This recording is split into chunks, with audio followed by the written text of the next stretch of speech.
అదే RTV app వార్తల్ని క్షణాల్లో చదివే అవకాశం ఉంటుంది. ఒక న్యూస్ పేపర్, ఒక టెలివిజన్ ఛానల్ మీ చేతుల్లో ఎప్పుడూ ఉంటాయి. ఆగస్టు చివరి వారం, సెప్టెంబర్ మొదటి వారంలో వచ్చినటువంటి భారీ వర్షాలు, వరదలకు ఖమ్మం జిల్లా పూర్తిగా అతలాకుతలమైందని చెప్పుకోవచ్చు.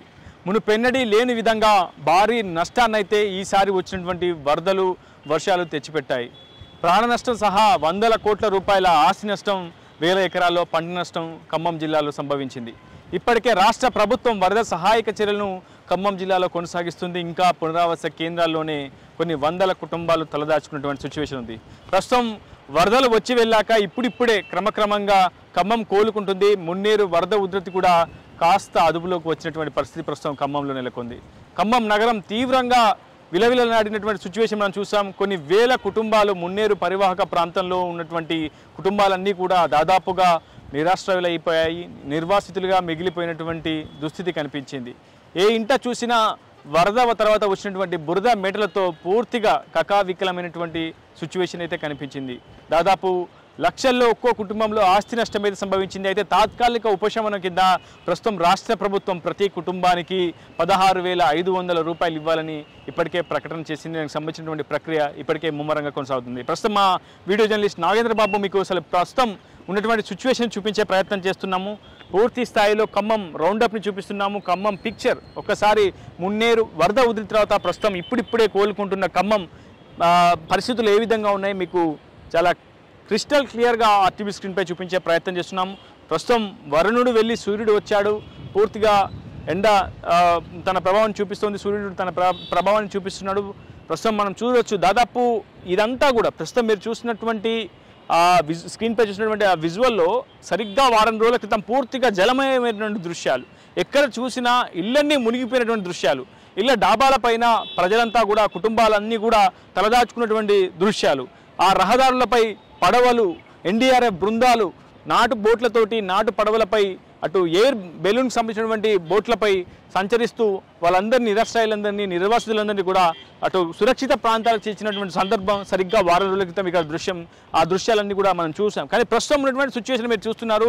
ఇప్పుడిప్పుడే ఖమ్మం కోలుకుంటుంది. ఖమ్మం నగరం మళ్ళీ సాధారణ పరిస్థితులు వచ్చే పరిస్థితులు మీకు కనిపిస్తున్నటువంటి సిచ్యువేషన్ ఉంది. కానీ చాలా ఇళ్లలో సుమారు లక్షల్లో ఆస్తి నష్టం సంభవించింది. దాదాపు ఒక్కో కుటుంబంలోనే ఈ పరిస్థితి అయితే నెలకొన్నటువంటి సిచ్యువేషన్. ప్రస్తుతం రాష్ట్ర ప్రభుత్వం పూర్తి స్థాయిలో వరద సహాయక చర్యలను కొనసాగిస్తూనే ఉంది. ఇప్పటికీ పునరావాస కేంద్రాల్లో చాలామంది నిరాశ్రయులు తలదాచుకుంటున్నారు. అక్కడే కనీస ఆహారం తింటూ మళ్ళీ ఇళ్ళకి చేరుకొని ఇళ్లలో పూర్తిగా శుభ్రం చేసుకోవడం కావచ్చు, ఇతరత్ర వస్త్రాలను, వారికి సంబంధించిన డాక్యుమెంట్లను రికవరీ చేసేందుకు, పొందేందుకు ప్రభుత్వంకి దరఖాస్తు చేసుకున్నటువంటి ప్రక్రియ ఇప్పటికే ప్రారంభమైంది. ప్రస్తుతం ఆ విజువల్స్ను కూడా మీకు చూపించే ప్రయత్నం మా వీడియో నుంచి హైదరాబాద్ చేస్తున్నాడు. మొత్తంగా అసలు ఖమ్మం జిల్లా వ్యాప్తంగా ఎంత నష్టం సంభవించిందంటే ఎప్పుడు లేని విధంగా ఈసారి వరద నష్టం సంభవించిందని చెప్పుకోవాలి. దాదాపు కొన్ని వేల కుటుంబాలు నిరాశ్రయులైపోయి మొత్తం అక్షరాల ప్రభుత్వం ఇచ్చినటువంటి సమాచారం ప్రకారం చాలా మీకు లెక్కలతో సహా వివరించే ప్రయత్నం చేస్తున్నాను. సుమారు 730 కోట్ల రూపాయల నష్టం ఈసారి సంభవించింది. ఎస్, మీరు విన్నది నిజమే. 730 కోట్ల రూపాయల భారీ నష్టం ఈసారి వరదలు, వర్షాలు మనకు తీసుకొచ్చి పెట్టాయి. దాదాపు ప్రస్తుతం రాష్ట్ర ప్రభుత్వంతో పాటు కేంద్ర ప్రభుత్వం కూడా ఈ వరద నష్టంపై అంచనా వేస్తుంది, పరిశీలన జరుపుతుంది. మరికొద్దిసేపట్లో కేంద్ర బృందం కూడా ఖమ్మం జిల్లాలో పర్యటించబోతుంది. జరిగినటువంటి పంట నష్టాన్ని, ప్రాణ నష్టాన్ని, అటు ఆస్తి నష్టాన్ని కూడా అంచనా వేసి పూర్తి స్థాయిలో లెక్కలతో సహా కేంద్ర హోంశాఖకు, కేంద్ర ప్రభుత్వానికి కూడా కేంద్ర బృందం అంతే పూర్తి స్థాయిలో ఒక నివేదికను ఇవ్వబోతోంది. అయితే ప్రస్తుతం జిల్లా వ్యాప్తంగా జిల్లా అధికార యంత్రాంగం నష్టంపై ఒక నివేదికను ఇప్పటికే రాష్ట్ర ప్రభుత్వానికి పంపించింది. అందులో సంబంధించినటువంటి చాలా కీలకమైన విషయాలు మీకు చెప్పే ప్రయత్నం చేస్తున్నాం. మొత్తం ఖమ్మం జిల్లా వ్యాప్తంగా ఈసారి సంభవించినటువంటి వరదలకి అంటే సెప్టెంబర్ 1, 2 తేదీలో భారీ మొత్తంలో వర్షపాతం నమోదైంది. ఒకవైపు బంగాళాఖాతంలో ఏర్పడినటువంటి అల్పపీడనం తీవ్ర వాయుగుండంగా ఏర్పడిన తర్వాత ఒక్కసారిగా భారీ వర్షాలు అయితే సంభవించాయని చెప్పుకోవాలి. ఒకవైపు అటు మహబూబాద్ జిల్లా కావచ్చు, భద్రాద్రి కొత్తగూడెం జిల్లా, అటు సూర్యాపేట జిల్లాలో కూడా భారీ మొత్తంలో వర్షపాతాలు మనకు సంభవించినటువంటి సిచ్యువేషన్ చూసాం. మున్నేరు, ఆకేరు వరద ఉధృతి కూడా చూసాం. దాదాపు 10ల సంఖ్యలో ప్రాణ నష్టం కూడా చూసాం. కానీ ఖమ్మం జిల్లాలో జరిగినటువంటి ప్రాణ నష్టానికి సంబంధించి మొత్తం 6 ఈసారి భారీ వర్షాలు, వరదల వల్ల మృతి చెందినట్లు మనకు అధికారిక లెక్కలు చేత చెప్తున్నాయి. మొత్తం మృతి చెందినటువంటి ఒక్కో కుటుంబానికి ప్రభుత్వం నష్టపరిహారం అందజేసింది. సుమారు 5 లక్షల చొప్పున నష్టపరిహారం అందజేసింది. మొత్తం 6 మృతి చెందినటువంటి వరదల్లో మృతి చెందినటువంటి 6 కుటుంబాలకు సుమారు 30 లక్షల రూపాయలు ప్రభుత్వం ఇప్పటికే అందజేసినటువంటి సిచ్యువేషన్ అయితే ఉంది. మొత్తంగా ప్రాణ నష్టం మునిపెన్నడూ ఇంత ప్రాణ నష్టాన్ని ఖమ్మం జిల్లా యంత్రాంగం అయితే చూడలేదని చెప్పుకోవాలి. ఎందుకంటే ఈ స్థాయిలో అకస్మాత్తుగా వచ్చినటువంటి వర్షానికి చాలామంది నిరాశ్రయులైనటువంటి సిచ్యువేషన్ ఒకవైపు ఉంటే కొంతమంది గల్లంతైనటువంటి సిచ్యువేషన్ చూసాం. మొత్తంగా 6 మృతి చెందారు ఖమ్మం జిల్లా వ్యాప్తంగా. కూసుమంచిలో అంటే పాలేరు నియోజకవర్గంలో 2 మృతి చెందితే వైరా నియోజకవర్గంలో 2 మృతి చెందినట్లు లెక్కలు చెప్తున్నాయి. మధిరలో 1, ఎరుపాలెంలో 1 అంటే మధిర నియోజకవర్గం సంబంధించి మొత్తం 2 మృతి చెందినట్లు ప్రస్తుతం ఖమ్మం జిల్లా అధికార యంత్రాంగం ఇచ్చినటువంటి లెక్కలు చెప్తున్నాయి. మొత్తం 6 ఖమ్మం జిల్లా వ్యాప్తంగా మృతి చెందినటువంటి సిచ్యువేషన్ ఉంది. మొత్తం ప్రాణ నష్టం 6 సంఖ్య వరకు అయితే చేరింది. ఇకపోతే హౌస్ డ్యామేజ్కి సంబంధించినటువంటి చాలా అతిపెద్ద నష్టం హౌస్ డ్యామేజెస్ జరిగాయని చెప్పుకోవాలి. ఎందుకంటే మున్నేరు పరివాహక ప్రాంతంలోని కుడి ఎడమ భాగాల్లో ఉన్నటువంటి అన్ని ఇళ్లలోకి వరద నీరు వచ్చేసింది. చాలా ఇల్లు పూర్తిగా పాక్షికంగా దెబ్బతిన్న ఇల్లు వేల సంఖ్యలో ఉంటే పూర్తిగా దెబ్బతిన్న ఇల్లు దాదాపు 100 సంఖ్యలో ఉన్నాయి. మొత్తం 15,258 ఇల్లు ఈసారి వరదల కారణంగా డ్యామేజ్ అయినట్లు ఇప్పటికే హౌసింగ్ డిపార్ట్మెంట్ నుంచి కూడా లెక్కలు అందుతున్నటువంటి సిచ్యువేషన్. ఖమ్మం అర్బన్లోనే మొత్తం 9,279 ఇల్లు పూర్తిగా ధ్వంసమయ్యాయి వరద బీభత్సానికి అంటూ కూడా అధికార యంత్రాంగం నుంచి లెక్కలు చాలా స్పష్టంగా చెప్పే ప్రయత్నం చేస్తున్నారు. అత్యధికంగా ఖమ్మం అర్బన్లోనే జరిగాయని చెప్పుకోవాలి. మొత్తం 15,258 ఇల్లు ఖమ్మం జిల్లా వ్యాప్తంగా పూర్తిగా డ్యామేజ్ అయిపోయాయని చెప్పి ఇప్పటికే అధికార యంత్రాంగం నుంచి లెక్కలు అందిస్తున్నటువంటి సిచ్యువేషన్ అయితే ఉంది. ఇకపోతే యానిమల్ హస్బెండరీకి సంబంధించి అంటే అటు పశుసంవర్ధక శాఖకు సంబంధించినటువంటి శాఖ నుంచి కూడా ప్రభుత్వం జరిగినటువంటి నష్టాన్ని నివేదిక రూపంలో తెప్పించుకుంది. ఆ నివేదిక ప్రకారం చూస్తున్నటువంటి లెక్కలు చూస్తే మొత్తం 77,821 జంతు నష్టం సంభవించిందని అప్పటికే పశుసంవర్ధక శాఖ చెప్తుంది. ఆవులు కావచ్చు, గేదెలు కావచ్చు, గొర్రెలు కావచ్చు, మేకలు కావచ్చు, పౌల్ట్రీకి సంబంధించి పిగ్కి సంబంధించి పూర్తి స్థాయిలో 77,821 సంఖ్యలో జంతు నష్టం సంభవించిందని చెప్పి ఇప్పటికే పశుసంవర్ధక శాఖ నుంచి కూడా ఒక నివేదిక అయితే మనకు ప్రస్తుతం చాలా స్పష్టంగా కనిపిస్తుంది. మొత్తం 1,48,75,300 రూపాయల నష్టం సంభవించినట్లు ప్రస్తుతం పశుసంవర్ధక శాఖ నుంచి కూడా ఒక నివేదికను ప్రభుత్వం తెప్పించుకుంది. దానికి సంబంధించినటువంటి వివరాలను కూడా మీకు చెప్పించే ప్రయత్నం అయితే ఇప్పటికే చేశాను. మొత్తంగా అది పశుసంవర్ధక శాఖ ఇచ్చినటువంటి నివేదిక. మరోవైపు ఇక పంట నష్టానికి సంబంధించి నిజంగా ఖమ్మం జిల్లాలో సంభవించినటువంటి భారీ వర్షాలకు చెరువులు, వాగులు, జలాశయాలు అన్నీ కూడా పొంగిపొర్లాయి. కొన్ని చోట్ల చెరువుల గండి కూడా పడినటువంటి సిచ్యువేషన్ చూసాం. సో తీర ప్రాంతాల్లోనే పెద్ద ఎత్తున పంట నష్టం అయితే సంభవించింది. ప్రధానంగా ఖమ్మం జిల్లాలో పత్తి, మిర్చి, వరి వంటి ప్రధాన పంటలు ఎక్కువగా సాగు చేస్తూ ఉంటారు. సో దానికి సంబంధించినటువంటి నష్టాన్ని కూడా మీకు వివరించే ప్రయత్నం మీరు చేస్తాను. మొత్తంగా పత్తి సాగుకు సంబంధించి 16,727 మంది రైతులు పంట నష్టం వల్ల బాధితులైనట్టు పూర్తిగా ఇప్పటికే లెక్కలు చెప్తున్నాయి. మొత్తం 27,639 ఎకరాల పత్తి పంట నష్టం పడినట్లు ప్రస్తుతం అధికారికంగా లెక్కలు చెప్తున్నాయి. మరోవైపు మొక్కజొన్న సంబంధించి 47 ఎకరాల్లో నష్టం వాటిల్లినట్లు 25 మంది రైతులు బాధితులుగా గుర్తించినట్లు ఇప్పటికే వ్యవసాయ శాఖ నుంచి సమాచారం అందుతుంది. ఇక అటు గ్రీన్ గ్రామ్కి సంబంధించి పూర్తి స్థాయిలో 660 ఎకరాలు, ప్యాడీకి సంబంధించి 35,590 ఎకరాలు, మొత్తంగా 63,936 ఎకరాల్లో పంట నష్టం వాడినట్లు 43,651 మంది బాధిత రైతులను గుర్తించింది ఇప్పటికీ వ్యవసాయ శాఖ. దీనికి సంబంధించినటువంటి కూడా లెక్కలు కూడా చాలా స్పష్టంగా మీకు చెప్పే ప్రయత్నం చేస్తున్నాను. 63,93,60,000 రూపాయల నష్టం వాటిల్లినట్లు ఇప్పటికే అటు అగ్రికల్చర్ క్రాప్స్కి సంబంధించిన నష్టానికి సంబంధించి ఇప్పటికే వ్యవసాయ శాఖ అంచనా వేసింది. ఇక హార్టికల్చర్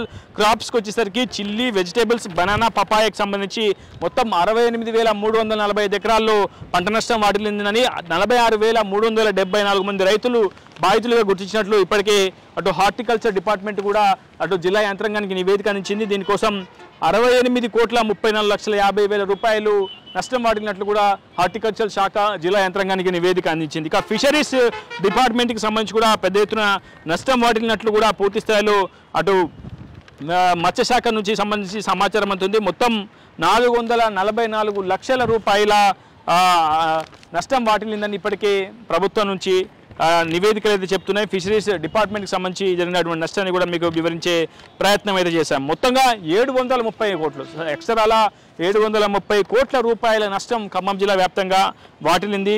హ్యూమన్ లాస్కు సంబంధించి అంటే ప్రాణ నష్టానికి సంబంధించి 30 లక్షల రూపాయలు, హౌస్ డ్యామేజ్కి సంబంధించి 25,33,17,000 రూపాయలు కూడా నష్టం వాటిల్లినట్లు ప్రభుత్వం చెప్తోంది. యానిమల్ లాస్ కింద 1,48,75,300 రూపాయలు నష్టం వాటిల్లినట్టు చెప్తుంది. ఇక R&B డిపార్ట్మెంట్కి వచ్చేసరికి కూడా చాలా పెద్ద ఎత్తున నష్టం అయితే వాటిల్లిందని చాలా స్పష్టంగా అర్థమవుతుంది. 151,69,20,000 రూపాయలు నష్టం వాటిల్లింది.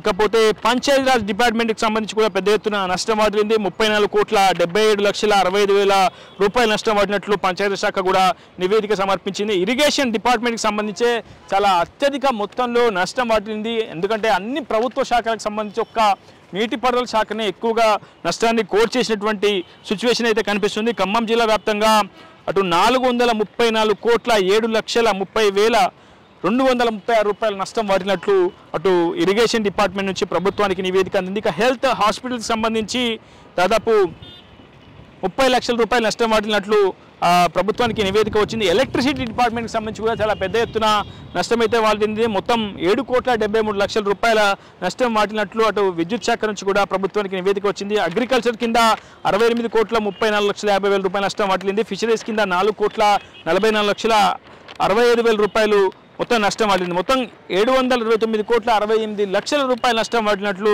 ప్రస్తుతం ప్రభుత్వానికైతే నివేదికలు అందాయి. దాదాపు 3,500 విద్యుత్ పోల్స్, అదేవిధంగా 570 ట్రాన్స్ఫార్మర్లు కూడా పూర్తిగా జలమయమయ్యాయని, దాని ద్వారా పెద్ద ఎత్తున నష్టం వాటిల్లిందని విద్యుత్ శాఖ పేర్కొంది. ఇందుకోసం 7,73,00,000 రూపాయలు అవసరం అని చెప్పి విద్యుత్ శాఖ ఒక అంచనా వేసి ఆ నివేదికను కూడా జిల్లా యంత్రాంగం సమర్పించింది. జిల్లా యంత్రాంగం కూడా నిన్న వ్యవసాయ శాఖ మంత్రి తుమ్మల నాగేశ్వరరావు కూడా జిల్లా కలెక్టరేట్ కార్యాలయంలో సమీక్ష సమావేశం నిర్వహించారు. ఖమ్మం జిల్లా వ్యాప్తంగా వచ్చినటువంటి నష్టాన్ని అంచనా వేసి ఇప్పటికే రాష్ట్ర ప్రభుత్వానికి జిల్లా అధికార యంత్రాంగం నివేదికను పంపింది. అటు కేంద్ర బృందం కూడా ఇప్పటికే ఖమ్మం జిల్లా ముంపు ప్రాంతాల్లో పర్యటిస్తున్న నేపథ్యంలో కేంద్ర బృందానికి కూడా ఖమ్మం జిల్లా కలెక్టర్ ముజమ్మిల్ ఖాన్ ఈ నివేదికను సమర్పించబోతున్నారు. అక్షరాల 730 కోట్ల రూపాయల నష్టం ఖమ్మం జిల్లా వ్యాప్తంగా వాటిల్లిందని చెప్పి ఇప్పటికే జిల్లా యంత్రాంగం అంతా కూడా ఒక నివేదికను పూర్తి స్థాయిలో రూపొందించి కేంద్ర బృందానికి కూడా సమర్పించనుంది. ఇప్పటికే రాష్ట్ర ప్రభుత్వానికి కూడా సమర్పించింది. మరోవైపు మొత్తం 15,000కు పైగా కుటుంబాలు ఈసారి వరదల్లో భారీ వర్షాలకు పూర్తి స్థాయిలో నిరాశ్రయాలు అయిపోయాయని, చాలా పెద్ద ఎత్తున నష్టం వాటిల్లిందని, వారందరికీ కూడా 15,000 కుటుంబాలకు మొత్తం 16,500 రూపాయల చొప్పున తక్షణ సాయాన్ని కూడా ఇప్పటికే ప్రభుత్వం అందించబోతుంది. నిన్న ఈ కార్యక్రమానికి పూర్తిగా శ్రీకారం చుట్టింది జిల్లా అధికార యంత్రాంగం.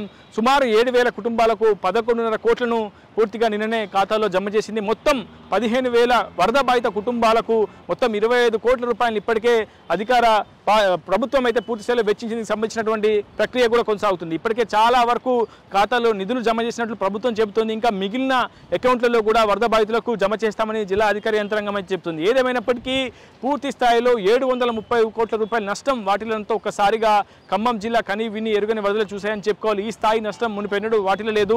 ఇప్పుడిప్పుడే ఖమ్మం కోలుకుంటుంది. ఖమ్మం నగర వాసులు కావచ్చు, మున్నేరు ముంపు ప్రాంత వాసులు కావచ్చు, జరిగిన జలవిలయ నుంచి ఇప్పుడిప్పుడే బయటికి వస్తున్న సిచ్యువేషన్ ఉంది. ఇంకా పునరావాస కేంద్రాలు తెరిచే ఉంచారు. ప్రభుత్వ అధికార యంత్రాంగం అక్కడే కనీసాహారం పొందుతూ కూడా అటు ఇళ్లకు వెళ్ళి అటు మళ్ళీ సాధారణ పరిస్థితుల కోసం అక్కడ ఉన్నటువంటి స్థానిక ముంపు ప్రాంత వాసులంతా కూడా ఎదురు చూస్తున్నారు. చాలా పెద్ద మొత్తంలో నష్టం వాడింది. గూడ్స్, ఎలక్ట్రానిక్ గూడ్స్కి సంబంధించి కూడా అటు లక్షల్లో ఆస్తి నష్టం అయితే వాటిల్లింది. ఒకవైపు వరద ముంపు ప్రాంతాల్లో ప్రభుత్వం సహాయక చర్యల కింద కొనసాగిస్తుంది. కానీ ముంపు ప్రాంతాల్లో చాలా పెద్ద ఎత్తున నిరుపేద కుటుంబాలు తలదాచుకున్నాయని చెప్పుకోవాలి. అయితే ఈఎంఐలు కావచ్చు, ఇతరత్ర ఇబ్బందులు వారిని వేధింపులకు గురి చేస్తున్నాయి. ఎందుకంటే చాలా పెద్ద మొత్తంలో ఫ్రిడ్జ్లు, ఎలక్ట్రానిక్ గూడ్స్ కావచ్చు, రిఫ్రిజిరేటర్లు కావచ్చు, మిక్సీలు కావచ్చు, ఇలాంటి అనేక ఎలక్ట్రానిక్ గూడ్స్ పూర్తిగా అటు జల విలయంలో చిక్కుకుపోయినటువంటి సిచ్యువేషన్ అయితే చూసాం. సో ఈఎంఐల పేరిట మళ్ళీ అటు మైక్రో ఫైనాన్సర్లు కావచ్చు, ఫైనాన్స్ కంపెనీలు తమను వేధించకుండా చూడాలని అటు ముంపు ప్రాంత వాసులు అయితే వేడుకున్నటువంటి పరిస్థితి కనిపిస్తుంది. ఏదేమైనా ఖమ్మం జిల్లా వరదలు ఈ జిల్లా ప్రజానికాన్ని తీవ్ర విషాదాన్ని అయితే మిగిల్చాయని చెప్పుకోవాలి. ఆ విషాదం నుంచి కోలుకునేందుకు ఇప్పటికే జిల్లా ప్రభుత్వ యంత్రాంగం అంతా కూడా అన్ని శాఖలతో సమన్వయం చేసుకుంటుంది. వరద ముంపు ప్రాంతాల్లో వ్యక్తిగత ధృవీకరణ పత్రాలు, అటు ఎడ్యుకేషనల్ ధృవీకరణ పత్రాలు కోల్పోయిన వారి కోసం ప్రత్యేకమైనటువంటి సర్వేని ఇప్పటికే ప్రభుత్వం ఏర్పాటు చేసింది. ఆ ప్రక్రియ కూడా శ్రీకారం చుట్టింది. అదేవిధంగా త్వరితగతిన సర్టిఫికేట్లు పొందేందుకు దరఖాస్తులు కూడా స్వీకరించినటువంటి సిచ్యువేషన్ అయితే ఖమ్మం జిల్లాలో నెలకొంది. ఇది న్యాయబాబుతో రిపోర్టర్ ఉదయ్, RTV ఖమ్మం నుంచి. మరిన్ని వీడియోస్ కోసం ఛానల్ ని సబ్స్క్రైబ్ చేయండి. లేటెస్ట్ అప్డేట్స్ కోసం వాట్సాప్ ఛానల్ ని ఫాలో చేయండి. అండ్ లింక్ డిస్క్రిప్షన్ లో ఉంది.